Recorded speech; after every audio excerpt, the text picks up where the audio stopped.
In the previous videos of this playlist, we have covered mitosis and meiosis in detail. We have also done cytokinesis and understood how exactly one cell divides into cells. This video is more or less a comparison between mitosis and meiosis, exactly how they're same and how they're different. Firstly, we are looking at the differences between mitosis and meiosis. There are some obvious differences. Then there are some differences that we find when we look at each stage, the PMAT, in detail. Mitosis was discovered by Walther Fleming, while meiosis by Oscar Hertwig. The major difference is that the chromosome number in the progeny of mitosis remains the same, as we studied that it is the equational division, while meiosis, that is the reductional division, and the chromosome number reduces to half. The number of divisions that take place in mitosis is 1. As we studied, it was just the PMAT. There was just one division that divided one cell into two daughter cells. While in meiosis, there was meiosis 1 and meiosis 2. Therefore, the number of divisions of the nucleus were 2. The number of daughter cells produced in mitosis were 2, while in meiosis, 4. And the most important thing here is that daughter cells' genetics in mitosis was similar. That is, whatever genes the parent had, the daughter cells had them. Exactly the same as the parent. While in meiosis, we saw that there was recombination and there was crossing over. This is why the daughter cells will have different genes in all the 4 daughter cell chromosomes that are formed after the end of meiosis. This plays a major role in the genetics and the evolution and changes in our genetic makeup. And as you can guess, the function of mitosis, as it prepares the same cells as the parent, is growth, healing, and repair. Because that is where we need the same cells as the parent cells, because the function is same. Whereas meiosis is seen in gamete formation. It is used in the maintenance of genetic diversity and it maintains the chromosome number in the progeny. And in the organisms in which mitosis is seen is all of the organisms, all except viruses.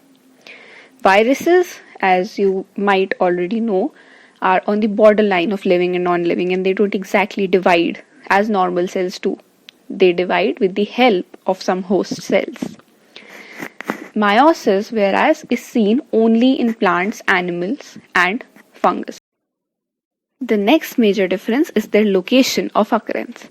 Mitosis, as it functions in the repair mechanisms and in the development and growth of the body, it occurs in somatic cells. Somatic cells are all the cells of the body except the germ cells. Meiosis occurs in the germ cells. Germ cells are all those cells that give rise to the future progeny that are eventually going to fuse with each other to form a new organism. Now let's look at each of these stages in detail.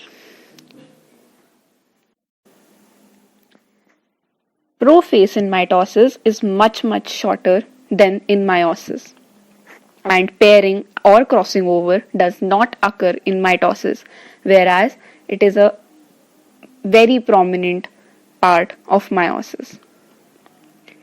And as there is no crossing over, there is no chiasmata formation in mitosis, whereas it is seen in prophase 1 and metaphase 1 of meiosis. And as we start moving towards the anaphase, we know that chromosomes start moving away from each other during anaphase. This movement is guided by the centromeres that hold the sister chromatids together. Splitting of the centromere is seen during mitosis in the anaphase.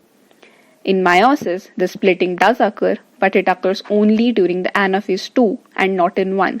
In anaphase 1, the sister chromatids stay together and the homologous chromosomes separate.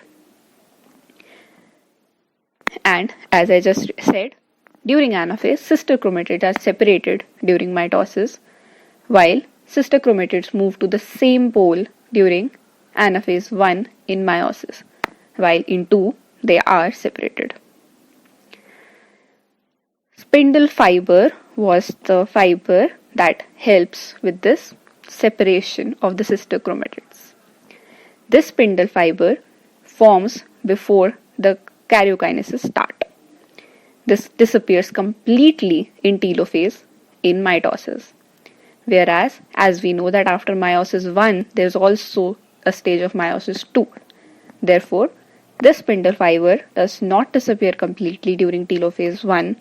It remains there and hence starts helping the cell in meiosis 2. These were all the differences that occur between mitosis and meiosis. These are very different processes, but they do occur in a cell, and their fundamental reason of occurrence is cell division. This forms one of the most obvious similarities between mitosis and meiosis. They both occur in cell nuclei, and both of these processes can be observed under a microscope. Both of the processes occur in the M phase of the cell cycle. If you don't remember the cell cycle, I'll link the video in the description. Do check it out, and it will help you in understanding all the differences and similarities we discussed today.